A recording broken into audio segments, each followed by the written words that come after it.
Le dimos una buena felicitación a los niños, ¿verdad? Pero yo tengo una buena felicitación para ustedes. ¡Feliz día del café! Hoy es el día del café, así que feliz día del café para todos, hermanos. Si no han tomado café, es buena hora de tomar café.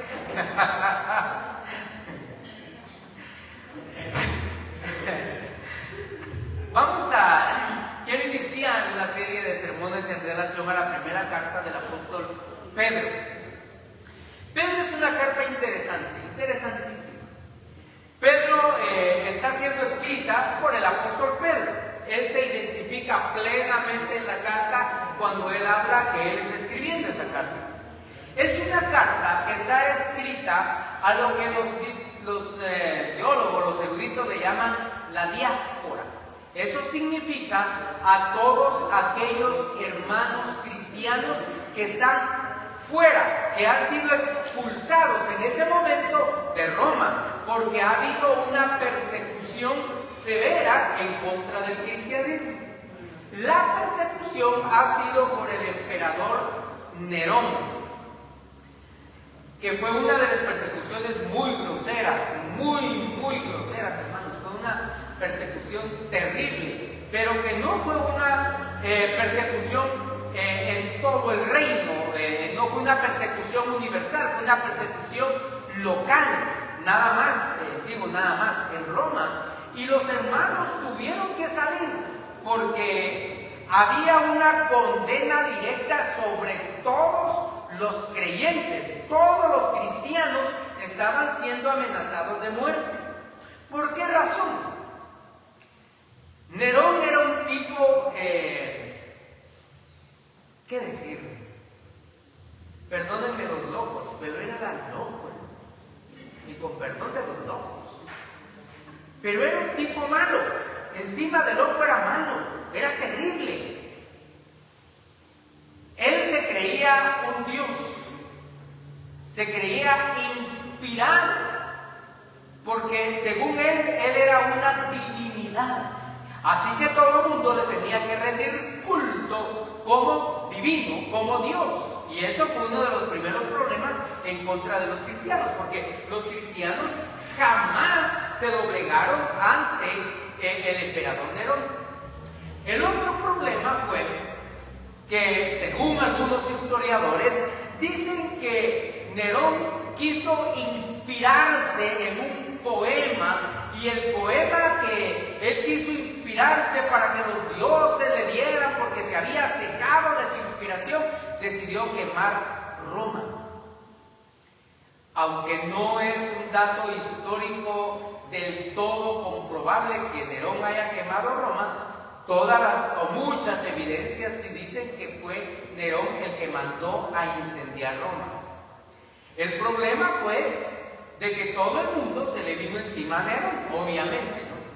Pero Nerón, para quitarse, como decimos en buen chapín, el clavo, pues le echó la culpa a los cristianos. Y él dijo que los cristianos habían incendiado Roma como venganza contra los dioses de Roma. Así que comienza una cacería, hermanos, en contra de los cristianos, que no solo era de los militares, era una cacería de todo el mundo. Digo todo el mundo, mire, el vecino, si miraba a alguien ahí que era cristiano, lo iba a denunciar y lo venían a traer y lo mataban. No andaban averiguando nada. Así que puede imaginarse usted la terrible persecución que Nerón está haciendo en ese momento. Dicho sea de paso, es durante este problema de la persecución que Juan escribe el Apocalipsis. Por eso es que el Apocalipsis, hermanos, tiene mucha simbología. ¿Por qué razón?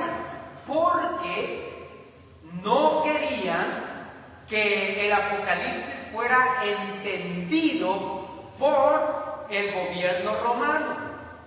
Los judíos en ese momento, los cristianos en ese momento entendieron perfectamente lo que Juan, el escritor del Apocalipsis, estaba diciendo o estaba queriéndoles decir. pero nadie más lo sabía. Por eso es que nosotros vemos el Apocalipsis con tanta simbología, hermanos, porque la idea era ocultarlo de las autoridades romanas. Ahora, para nosotros es muy difícil entenderlo ahora, porque en primer lugar no somos judíos y tampoco tenemos todo el trasfondo histórico del pueblo de Israel. No lo tenemos. No tenemos el trasfondo histórico del momento en el cual los cristianos están recibiendo este material del Apocalipsis. No lo tenemos. Por esa razón, ahora entender el Apocalipsis es un problema. Por eso es que usted ve tantas cosas ahí. Hay cosas tan ridículas, hermanos, que usted escucha hoy, que digo yo, bueno, pobrecito. Pero ese es el problema, o eso es lo que está sucediendo aquí con Pedro. Y por eso Pedro está escribiendo esta carta. Es una carta de ánimo, es una carta de aliento a los cristianos. Es una carta en la cual estará diciéndole a los hermanos sobre el cuidado del Señor, sobre la protección de Dios, que no tengan miedo ante la persecución, que no tengan miedo ante las circunstancias que están viviendo y que su gozo, fíjese, es interesante porque Pedro les dice que su gozo no sea disminuido por la situación que ellos están viviendo. Fácil no era, obviamente no es fácil. El mismo Pedro, recuérdese usted que es asesinado por el imperio romano, y es crucificado. Pedro muere crucificado, y muere crucificado de cabeza, porque cuando lo van a matar, cuando lo van a crucificar, porque el castigo que le dan a Pedro es exactamente el mismo del Dios al que él sirve, del Jesús al que él sirve. Entonces, si ese Jesús fue muerto por cruz, pues este también que muera por cruz. Pero fíjense que Pedro le dice a las autoridades romanas: no soy digno de morir como murió mi Señor. No soy digno de morir como murió mi Señor. Y él pide que lo crucifiquen de cabeza. Y así lo crucifican. ¿Puede imaginarse usted el dolor, la angustia que tuvo que haber pasado Pedro? Pero Pedro está escribiendo esa carta desde ese momento, desde esas circunstancias que se están viviendo, circunstancias apremiantes, hermanos. Es una carta para un pueblo sufrido. Es una carta para un pueblo que está de verdad viviendo momentos de angustia, de dolor y de sufrimiento. Cuando leamos esta carta, y yo le invito, por favor, a que en su casa haga esta lectura, lea primero de Pedro y léalo varias veces, léalo todas las veces que pueda y entiéndala, por favor, ore al Señor para entenderla. Pero Pedro también nos hace una exhortación a nosotros, a usted y a mí, de la misma manera como hace la exhortación a los que están sufriendo, a los cristianos que están sufriendo en ese momento. Porque quizás nosotros podamos identificarnos con esos hermanos en los momentos difíciles de la vida, en los momentos de angustia, en los momentos en los cuales el Señor nos permite pasar por situaciones difíciles. Porque la verdad, hermanos, es que vamos a pasar por momentos difíciles. Si no los hemos pasado, hermanos, los vamos a pasar. Y si ya los pasamos, los vamos a volver a pasar. Es la vida. Así es la vida. Desde que el pecado entró al mundo, así es la vida. No porque Dios quiera hacerlo, es porque nosotros lo permitimos. Y así es la situación. Así es. Y creo que podemos identificarnos y pensar, ¿sabe? Hay un pasaje de Pedro que me encanta y vamos a leerlo más adelante. No hoy, pero más adelante. Cuando Pedro les dice: miren, hermanos, ustedes hoy están sufriendo. Y la angustia es grande, dice Pedro. Pero en medio de eso piensa hay otros que están sufriendo y están sufriendo más que ustedes. Mira el consuelo que les da Pedro. Porque es cierto, hermanos, es cierto. A veces nosotros tenemos que ponernos en una situación en la cual nosotros tenemos que pensar, bueno, estoy sufriendo, sí, pero hay otros que están sufriendo más que nosotros. Hay otros que la están pasando verdaderamente mal, hermanos. De verdad. Hay otros que están sufriendo de verdad, sufriendo. Y Pedro confronta esa situación. Y Pedro dice, hermanos, en medio de todo esto, ustedes tienen que estar tranquilos. Porque Dios está con ustedes. Porque Dios no los va a abandonar. Dios no los va a dejar. Y por eso me encanta Apocalipsis, cuando el Señor dice, y Dios enjugará las lágrimas. Y Dios enjuga nuestras lágrimas, hermanos. ¿Ha llorado usted alguna vez? Muchas veces, ¿verdad? No una, muchas veces. ¿Quiere que le diga algo? Dios ha estado ahí. Y Dios ha enjugado esas lágrimas. Dios ha enjugado esas lágrimas. ¿Sabe? Eso me recuerda, no lo traía, pero me recuerda de una anécdota interesante cuando yo comencé a estudiar en el seminario. Había un hermano que era como el capellán en ese momento en el que uno tenía que tener una entrevista con él y uno tenía casi que confesarse con él. Era un hermano de Pan. Se me fue el nombre ahorita y acaba de morir en la pandemia, el hermano. Pero sabe que él me agarró literalmente, ¿no? Y me sentó en una silla ahí enfrente de él y me empezó a hacer un montón de preguntas. Y en una de las preguntas que me hizo fue, ¿usted tiene novia? No. Le voy a volver a preguntar, ¿en la iglesia usted tiene novia? No. Ok. ¿Usted no tiene novia en ningún lado? No tengo. Vale. Le voy a decir esto. Si usted me está engañando y usted, y usted se hace novio de cualquier patoja aquí en el seminario, esas lágrimas las va a pagar caras. Hijo de... No, le prometo que no. Me quito las ganas, hermanos, de verdad. La intención se fue.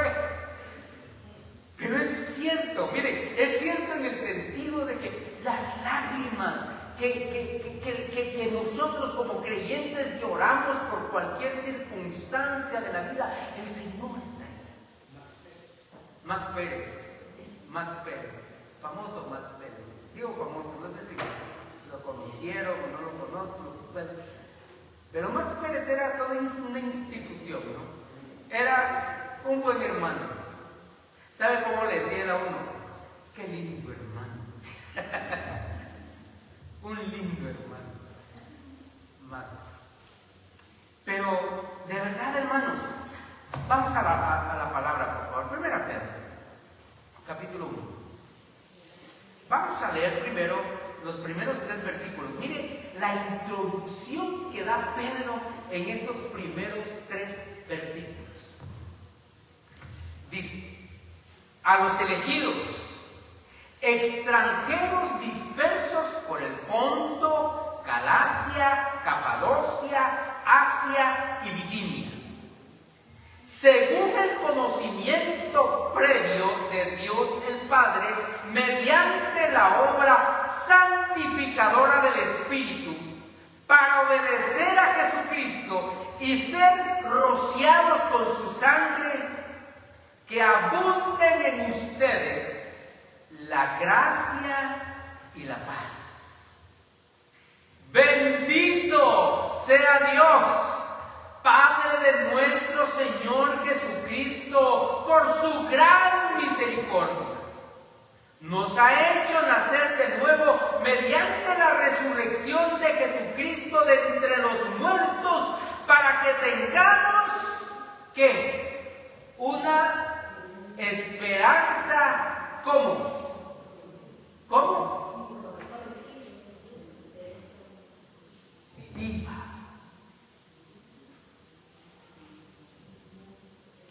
Fíjese cómo el apóstol Pedro está introduciendo esta carta a los hermanos.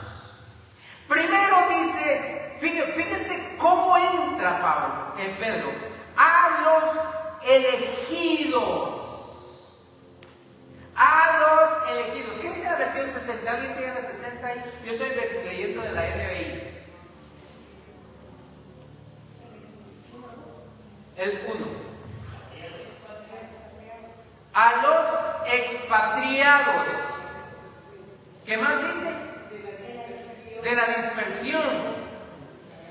Fíjese, por eso me encanta la NBI, hermanos, porque es más actual, le da más vida, hasta que digo, le da más vida, pero es una nueva traducción, no es que sea diferente, es una traducción, pero dice, a los elegidos extranjeros dispersos, y luego menciona todos los lugares. Ahora, me encanta esta introducción de Pedro,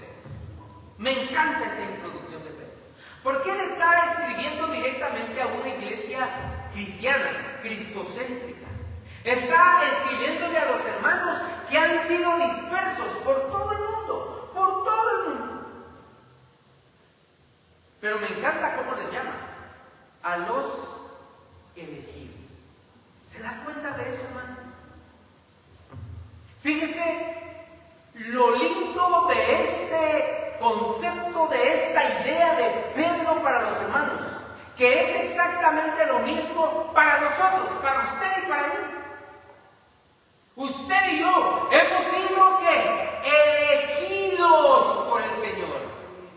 Y bendito sea Dios por eso, hermanos.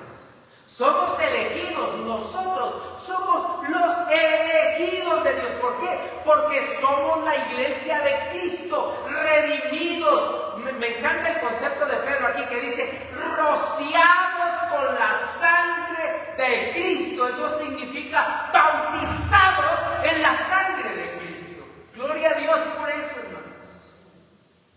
Gloria a Dios. No somos cualquier cosa. Usted no es cualquier cosa.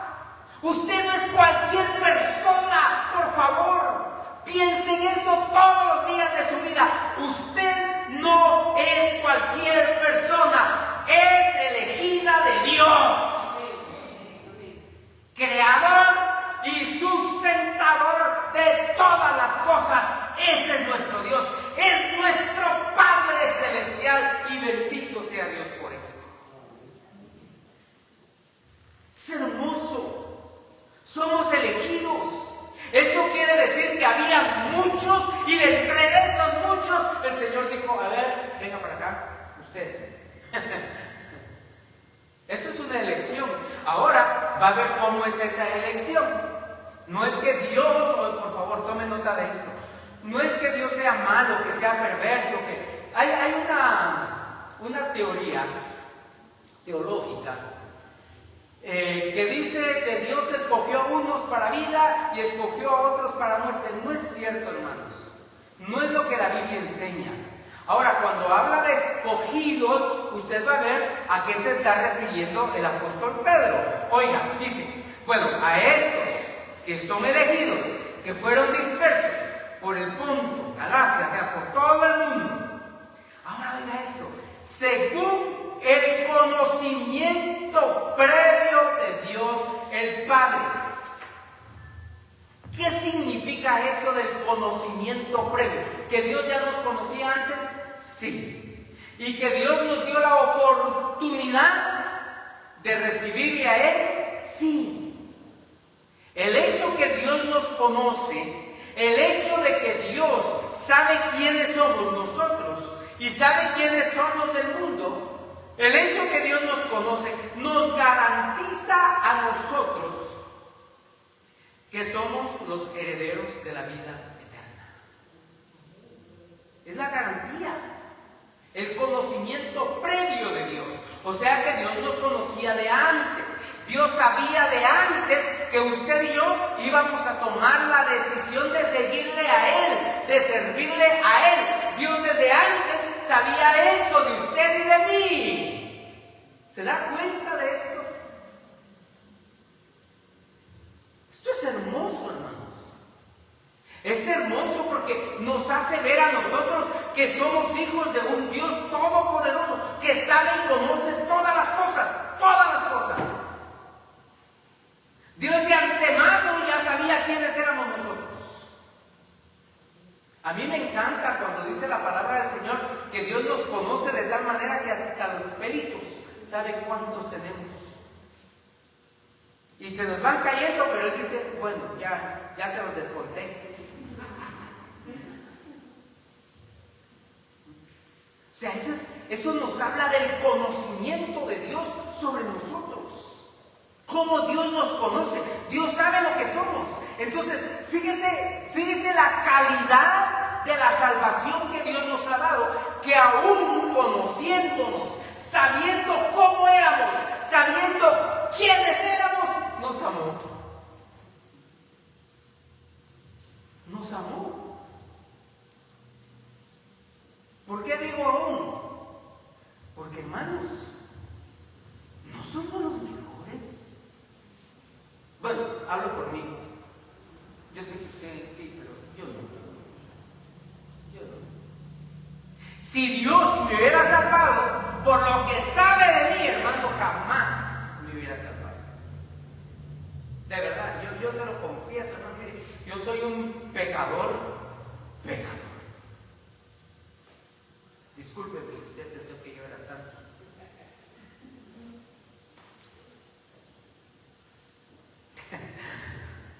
Como una hermana, ¿saben? Una vez yo estaba predicando y se acercó conmigo y me dice, hermano, ¿qué pasó? Le digo, ay, es que cuando usted estaba predicando tuve una visión. Dios mío, ¿qué visión? Yo vi que venían ángeles. Señor, gracias que no me mataste. Yo no soy bueno, hermanos. Yo no soy lo mejor. Si Dios hubiera tomado en cuenta lo que yo soy para salvarme, nunca me hubiera salvado. Nunca. Por eso me encanta esta idea de Pedro cuando Pedro está diciendo según el conocimiento previo de Dios el Padre. Ahora, ¿cómo lo hizo Dios? Mire lo que hizo. Mediante la obra que santificadora del Espíritu Santo. ¿Por qué santificadora? Mire, porque ¿quién nos convence a nosotros de juicio y de pecado? Es el Espíritu. Cuando yo le hablo a una persona, yo no la convenzo. Yo no tengo el poder de convencer. Por favor, tome nota. Usted tampoco. Usted no tiene el poder de transformar a nadie, por favor. ¿Cuál es la responsabilidad suya y responsabilidad mía? Presentar a Cristo. De ahí en adelante, el que hace la obra, ¿quién es? El Espíritu Santo. Yo no lo puedo hacer. ¿Por qué? Porque no soy el Espíritu Santo. Es el Espíritu Santo el que trabaja, el que obra, el que transforma, el que hace la obra redentora en mí. ¿Por qué? Porque el Espíritu Santo me lleva al conocimiento de Cristo. Entonces, llevándome al conocimiento de Cristo, yo tengo la oportunidad de ser salvo. Es cuando usted y yo tuvimos la oportunidad, fuimos confrontados y el Espíritu Santo nos llevó hasta ahí y entonces nosotros decidimos, si yo conozco a Jesucristo, yo voy con Él, yo estoy con Él, yo le recibo en mi vida y de ahí en adelante usted y yo somos parte de esos elegidos de los que habla el apóstol Pedro. Esa es la obra que hace. Es la obra que el Espíritu hace. Ahora, oiga lo que dice. Ahora, mediante la obra santificadora del Espíritu, para obedecer a Jesucristo, rociados con su sangre. Miren todo esto, miren. Tenemos tanto ahí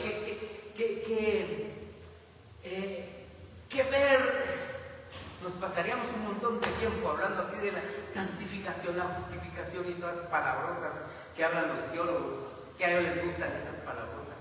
Pero lo único, hermanos, que nosotros tenemos que entender es esto: todo lo hace la obra de Dios por misericordia.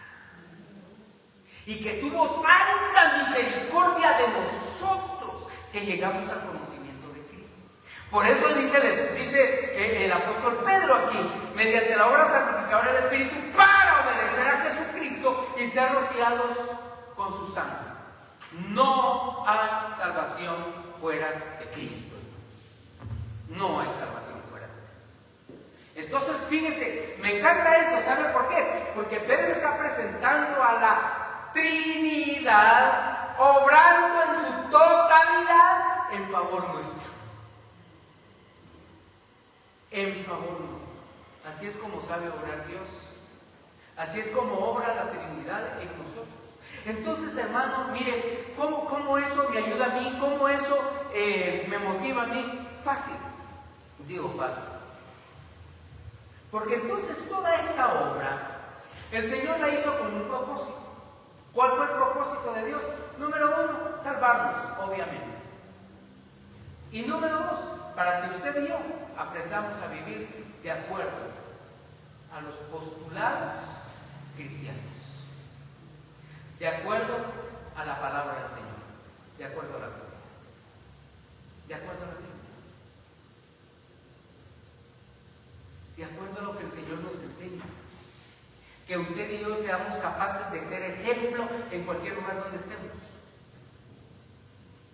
Que entendamos que cuando vienen a nosotros las pruebas, no somos los únicos que estamos pasando pruebas. Hay otros. Pero que entendamos también que en medio de esas pruebas no estamos solos, y no las vamos a pasar solos, hermanos. No vamos a pasarlas solos. El Señor está con nosotros. A veces nosotros pensamos que se nos cayó el mundo, y yo sé, yo entiendo eso, yo lo he vivido. Pero en medio de eso, hermanos, el mundo está sostenido por la misericordia de Dios. Y usted está en las manos de ese Dios misericordioso. ¿Vale la pena creer en el Señor? Sí. ¿Vale la pena vivir de acuerdo a lo que el Señor nos enseña? Sí, vale la pena. Transformar nuestra vida. Transformar nuestra vida nos ayuda. ¿Por qué razón? Porque entonces nosotros aprendemos. ¿Qué aprendemos? Mire, aprendemos a desechar la amargura, el rencor. Aprendemos a vivir una vida diferente. Aprendemos a vivir una vida en la cual el Señor es glorificado. Aprendemos a vivir una vida en la cual nosotros rehuimos del pecado, aunque de repente vamos a caer, pero nos levantamos porque somos cristianos. Y el cristiano, aunque caiga, se levanta por el poder del Señor. Porque, queridos hermanos, tenemos que reconocer: pecamos. Y Juan lo dice. El que dice que no peca, ¿qué dice? Le hace a él mentiroso, y la verdad no está en él. Entonces, tenemos que reconocer, mire, no somos los mejores. Aunque tenemos que vivir como si fuéramos los mejores. Tenemos que vivir de una manera diferente. Pero que en medio de todas estas adversidades nosotros sabemos que el Señor está con nosotros. Y fíjese cómo sigue el apóstol Pedro hablándole aquí a los hermanos. Y les dice: que abunden en ustedes. Me encanta eso. Que abunde en ustedes la gracia y la paz. Fíjese cómo nos trajo Pedro. Nos dice a nosotros que somos el pueblo de Dios. Nos dice a nosotros que nosotros somos los elegidos de Dios. Nos dice cómo nos eligió: mediante el poder del Espíritu Santo, para que conozcamos a Cristo, y conociendo a Cristo somos rociados, sumergidos, bautizados en el Señor. Y entonces alcanzamos la gracia y la salvación para una novedad de vida. Y ahora nos dice: hermanos, que abunden gracia y la paz. La gracia y la paz. Hermanos, si hay algo que nosotros necesitamos, es paz.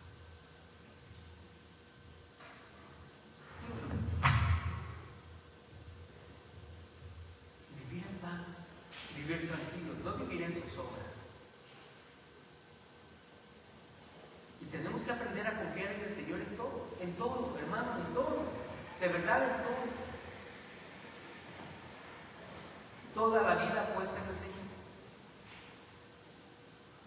Por eso el apóstol Pablo en Romanos nos dice: todo lo puro, todo lo honesto, todo lo que es de buen nombre, si hay virtud alguna, si algo digno de imitarse, ¿qué dice? En eso pensás. O sea, todo puesto en las manos de Dios, todo puesto en las manos de Dios. A veces, hermanos, yo sé que tenemos momentos duros, difíciles en la vida, pero en medio de eso tenemos que aprender que el Señor está con nosotros. Tal vez no se nos fue el negocio, bueno, Dios sabe y nos va a dar algo mejor. Tal vez el empleo que yo quería no vino, bueno, hay algo que yo puedo hacer.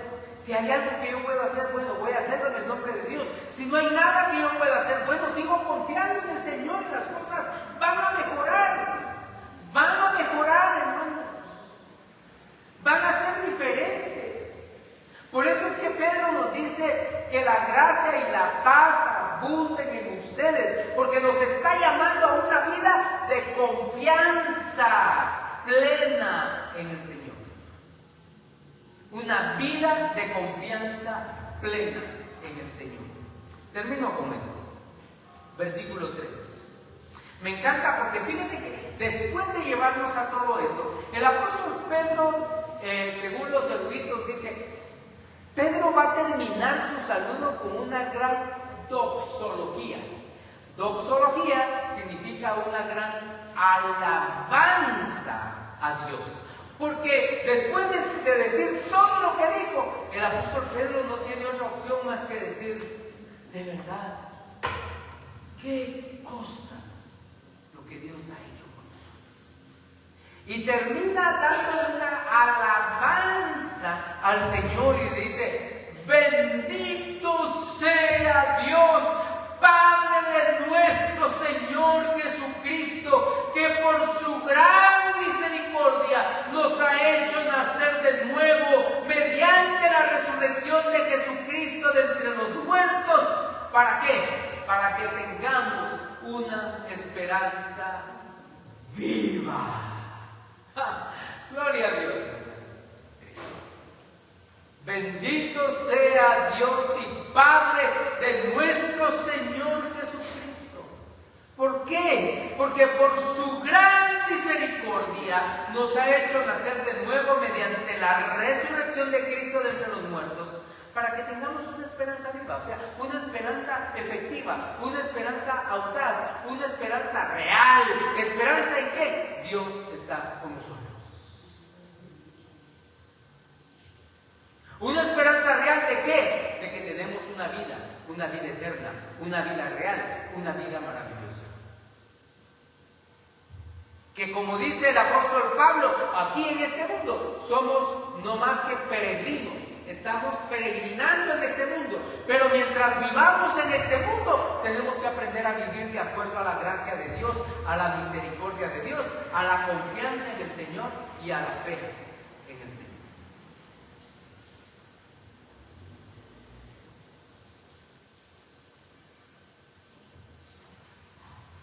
Hubo uno de los llamados padres de la iglesia, padres apostólicos, llamado Policarpo. A él lo apresaron y la condena para él era la muerte. Y sabe, la muerte en la hoguera, él iba a ser quemado. Y pues el emperador, el rey, habla con él y dice: mira, todo lo que tienes que hacer es negar tu fe. Ya, nada más. Solo niega a Jesucristo y se acabó el tormento para ti. Hasta puedes quedar libre. Lo único que tienes que hacer es firmar el documento donde te retractas de la fe en ese Jesús. Ya le van a la hoguera. Imagínese usted, ¿qué hubiera hecho usted? ¿Qué hubiéramos hecho, hermanos? ¿Se puede imaginar usted solo el hecho de pensar que me van a quemar vivo? El dolor que voy a sufrir. Mire, con una quemadita que uno sufre en el dedo, ¡ay, Dios mío! Se me va a caer el dedo. Ahora imagínese, quemado en la hoguera. Y Policarpo le respondió: las llamas de fuego que tú me vas a prender en la hoguera se van a consumir en 1 o 2 horas. Pero después de eso yo voy a vivir la eternidad gloriosa con mi Padre. Pero tú vivirás la eternidad en la hoguera que ahora yo voy a sufrir.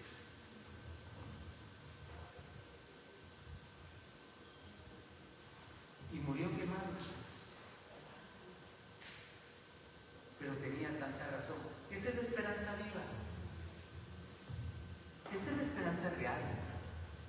Es la esperanza que nos da a nosotros el Señor. Es la esperanza que nosotros tenemos por la gracia y la misericordia de Dios. No hay otra. Más que eso. Queridos hermanos, tenemos que vivir con esperanza. No sabemos qué nos trae mañana. De verdad, no sabemos qué va a haber mañana, qué va a pasar mañana. No sé. Quizá ya hicimos planes para Navidad. Yo no sé. De verdad, ya estoy pensando en la Navidad. Pero no sé.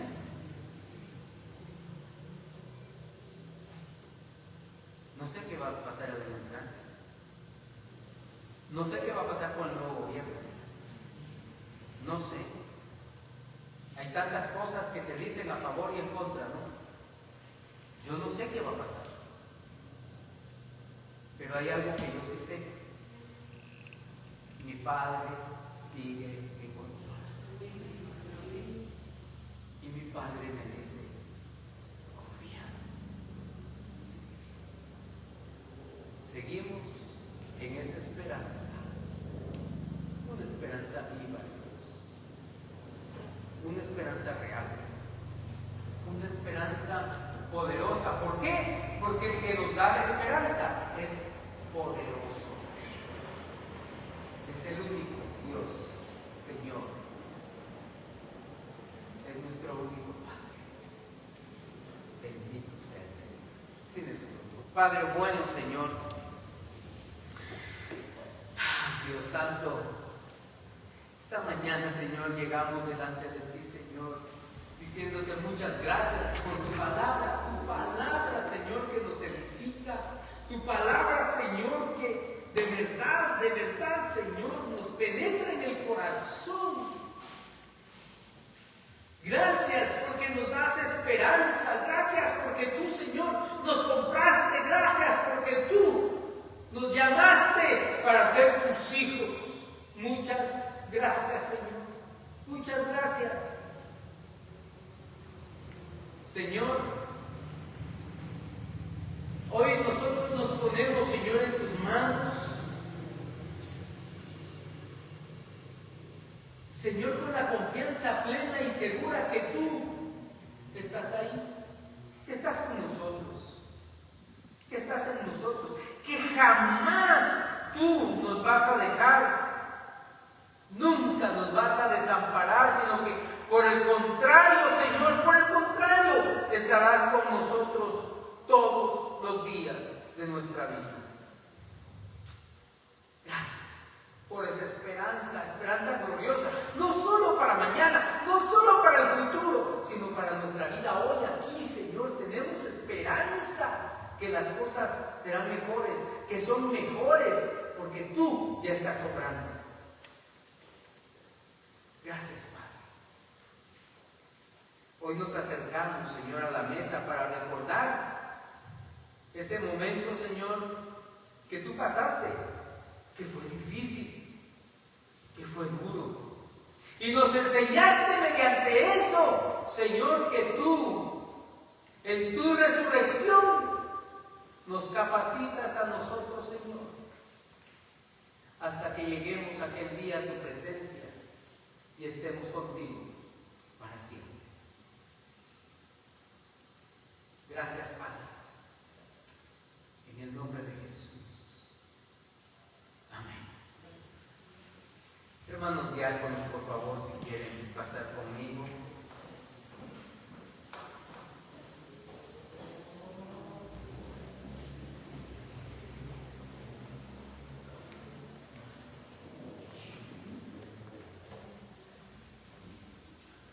Cuando llegó la hora, se sentó a la mesa y con él los apóstoles y les dijo: cuánto he deseado comer con vosotros esta Pascua antes de padecer, porque os digo que no comeré más de ella hasta que se cumpla en el reino de Dios.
Y mientras comía,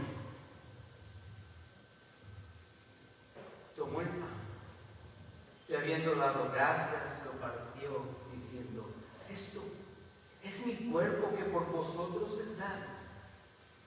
Haced esto en memoria de mí. Hagámoslo.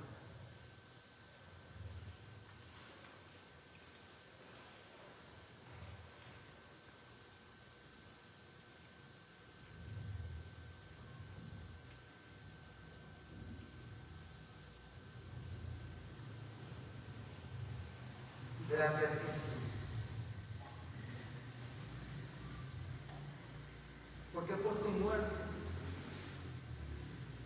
por tu sacrificio, Señor, hemos recibido la vida eterna, Padre, el consuelo y la gracia para esta vida también. Gracias porque estás con nosotros. Gracias, Padre. Aleluya, Señor. Amén.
tomando la copa, y habiendo dado gracias, les dio diciendo: bebed de ella todos, porque esto es mi sangre del nuevo pacto, la cual se derrama para perdón de pecados para muchos. Pero os digo que desde ahora no beberé más de este fruto de la vid, hasta aquel día cuando lo beba de nuevo con vosotros en el reino de mi Padre. Hagámoslo, hermanos.